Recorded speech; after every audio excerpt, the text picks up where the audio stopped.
اللہ لا الہ الا هو الحی القیوم لا تأخذه سنة ولا نوم له ما في السماوات وما في الأرض من ذا الذي يشفع عنده إلا بإذنه يعلم ما بين أيديهم وما خلفهم ولا يحيطون بشيء من علمه إلا بما شاء وسع كرسيه السماوات والأرض ولا يؤوده حفظهما وهو العلي العظيم۔ اللہ وہ زندہ جاوید ہستی جو تمام کائنات کو سنبھالے ہوئے ہے، اس کے سوا کوئی خدا نہیں ہے۔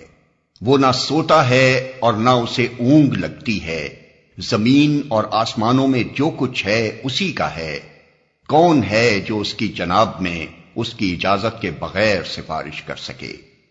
جو کچھ بندوں کے سامنے ہے اسے بھی وہ جانتا ہے، اور جو کچھ ان سے اوجھل ہے اس سے بھی وہ واقف ہے، اور اس کی معلومات میں سے کوئی چیز ان کی گرفت ادراک میں نہیں آ سکتی الا یہ کہ کسی چیز کا علم وہ خود ہی ان کو دینا چاہے۔ اس کی حکومت آسمانوں اور زمین پر چھائی ہوئی ہے، اور ان کی نگہبانی اس کے لیے کوئی تھکا دینے والا کام نہیں ہے، بس وہی ایک بزرگ و برتر ذات ہے۔ اس کے سوا کوئی خدا نہیں ہے۔ یعنی نادان لوگوں نے اپنی جگہ چاہے کتنے ہی خدا اور معبود بنا رکھے ہوں، مگر اصل واقعہ یہ ہے کہ خدائی پوری کی پوری بلا شرکت غیر اس غیر فانی ذات کی ہے جو کسی کی بخشی ہوئی زندگی سے نہیں بلکہ آپ اپنی ہی حیات سے زندہ ہے، اور جس کے بلبوتے ہی پر کائنات کا یہ سارا نظام قائم ہے۔ اپنی سلطنت میں خداوندی کے جملہ اختیارات کا مالک وہ خود ہی ہے، کوئی دوسرا نہ اس کی صفات میں اس کا شریک ہے، نہ اس کے اختیارات میں، اور نہ اس کے حقوق میں۔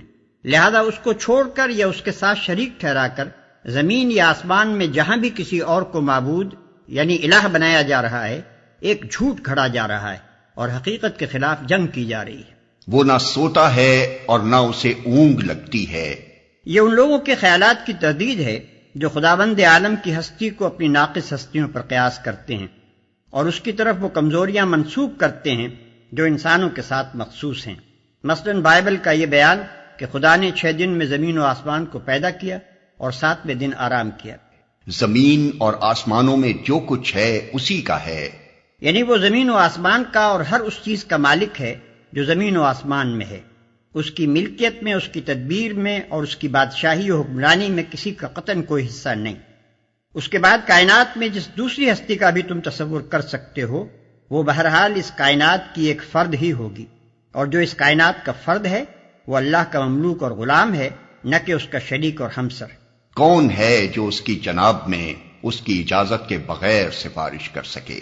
یہ ان مشرکین کے خیالات کا ابطال ہے جو بزرگ انسانوں یا فرشتوں یا دوسری ہستیوں کے متعلق یہ گمان رکھتے ہیں کہ خدا کے ہاں ان کا بڑا زور چلتا ہے، جس بات پر اڑ بیٹھیں وہ منوا کر چھوڑتے ہیں، اور جو کام چاہیں خدا سے لے سکتے ہیں۔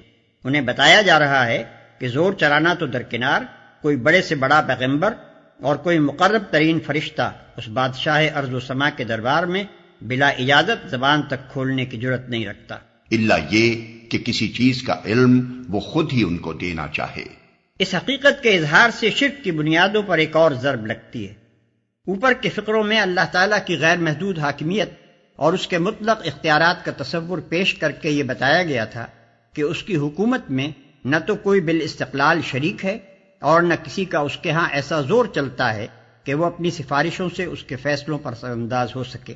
اب ایک دوسری حیثیت سے یہ بتایا جا رہا ہے کہ کوئی دوسرا اس کے کام میں دخل دے کیسے سکتا ہے، جبکہ کسی دوسرے کے پاس وہ علم ہی نہیں ہے جس سے وہ نظام کائنات اور اس کی مصلحتوں کو سمجھ سکتا ہو۔ انسان ہو یا جن یا فرشتے یا دوسری مخلوقات، سب کا علم ناقص اور محدود ہے۔ کائنات کی تمام حقیقتوں پر کسی کی نظر بھی محیط نہیں۔ پھر اگر کسی چھوٹے سے چھوٹے جز میں بھی کسی بندے کی آزادانہ مداخلت یا اٹل سفارش چل سکے تو سارا نظام عالم درہم برہم ہو جائے۔ نظام عالم تو رہا درکنار، بندے تو خود اپنی ذاتی مصلحتوں کو بھی سمجھنے کے اہل نہیں ہیں۔ ان کی مصلحتوں کو بھی خداوند عالم ہی پوری طرح جانتا ہے، اور ان کے لیے اس کے سوا کوئی چارہ نہیں کہ اس خدا کی ہدایت و رہنمائی پر اعتماد کریں جو علم کا اصلی سرچشمہ ہے۔ اس کی حکومت آسمانوں اور زمین پر چھائی ہوئی ہے۔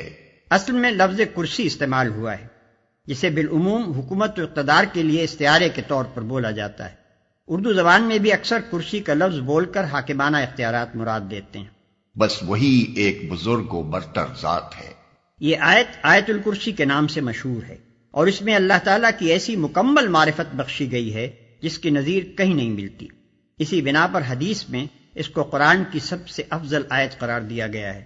اس مقام پر یہ سوال پیدا ہوتا ہے کہ یہاں خداوند عالم کی ذات و صفات کا ذکر کس مناسبت سے آیا ہے۔ اس کو سمجھنے کے لیے ایک مرتبہ پھر اس تقریر پر نگاہ ڈال لیجئے جو رکوع 32 سے چل رہی۔ پہلے مسلمانوں کو دین حق کے قیام کی راہ میں جان و مال سے جہاد کرنے پر اکسایا گیا ہے، اور ان کمزوریوں سے بچنے کی تاکید کی گئی ہے جن میں بنی اسرائیل مبتلا ہو گئے تھے۔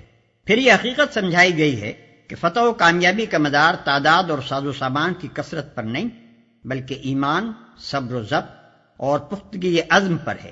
پھر جنگ کے ساتھ اللہ تعالیٰ کی جو حکمت وابستہ ہے اس کی طرف اشارہ کیا گیا ہے، یعنی یہ کہ دنیا کا انتظام برقرار رکھنے کے لیے وہ ہمیشہ انسانوں کے ایک گروہ کو دوسرے گروہ کے ذریعے سے دفع کرتا رہتا ہے، ورنہ اگر ایک ہی گروہ کو غلبہ و اقتدار کا دائمی پٹا مل جاتا تو دوسروں کے لیے جینا دشوار ہو جاتا۔ پھر اس شبہ کو دفع کیا گیا ہے جو ناواقف لوگوں کے دلوں میں اکثر کھٹکتا ہے کہ اگر اللہ نے اپنے پیغمبر اختلافات کو مٹانے اور نزاعات کا سدباب کرنے ہی کے لیے بھیجے تھے، اور ان کی آمد کے باوجود نہ اختلافات مٹے نہ نزاعات ختم ہوئے، تو کیا اللہ ایسا ہی بے بس تھا کہ اس نے ان خرابیوں کو دور کرنا چاہا اور نہ کر سکا؟ اس کے جواب میں بتا دیا گیا کہ اختلافات کو بجبر روک دینا اور نوع انسانی کو ایک خاص راستے پر بزور چلانا اللہ کی مشیت ہی میں نہ تھا، ورنہ انسان کی کیا مجال تھی کہ اس کی مشیت کے خلاف چلتا۔ پھر ایک فقرے میں اس اصل مضمون کی طرف اشارہ کر دیا گیا جس سے تقریر کی ابتدا ہوئی تھی۔ اس کے بعد اب یہ ارشاد ہو رہا ہے کہ انسانوں کے عقائد و نظریات اور مسالک و مذاہب خواہ کتنے ہی مختلف ہوں، بہرحال حقیقت نفس الامری جس پر زمین و آسمان کا نظام قائم ہے یہ ہے جو اس آیت میں بیان کی گئی ہے۔ انسانوں کی غلط فہمیوں سے اس حقیقت میں ذرہ برابر کوئی فرق نہیں آتا، مگر اللہ کا یہ منشا نہیں ہے کہ اس کے ماننے پر لوگوں کو زبردستی مجبور کیا جائے۔ جو اسے مان لے گا وہ خود ہی فائدے میں رہے گا، اور جو اس سے منہ موڑے گا وہ آپ نقصان اٹھائے گا۔